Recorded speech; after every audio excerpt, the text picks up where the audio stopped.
না হ্যাঁ হ্যাঁ, এটা হযরত হামজা রাদিয়াল্লাহু তাআলা আনহুর কবর। এর নাম হামজা। আচ্ছা আচ্ছা আল্লাহ তাআলা এই দুজনের কবর এখানে।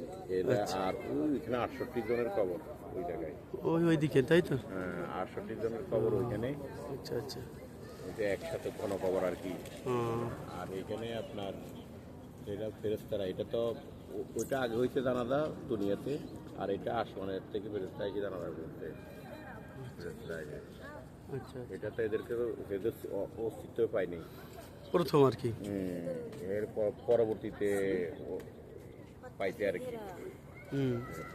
এনার জানাজাটা আসমানে হয়েছিল আকাশে। তারপর নবী করিম সাল্লাল্লাহু আলাইহি ওয়াসাল্লাম যখন দুনিয়াতে উনি যখন পাওয়া হয়েছে তো ওনার পানি ধরছে। ফেরেশতারা এসে তখন বলছে কি ব্যাপার, তো বলছেন এই জানাজা প্রথম আসমানে হয়েছে। সুবহানাল্লাহ, বড় ঐতিহাসিক জায়গা। আল্লাহ তাবারক তাআলা সকলকে তৌফিক দান করেন। এখানে আমরা একটুখানি দোয়া করে নিই 2 মিনিট, কবরের দিকে তাকিয়ে নেয়, অন্যদিকে তাকিয়ে।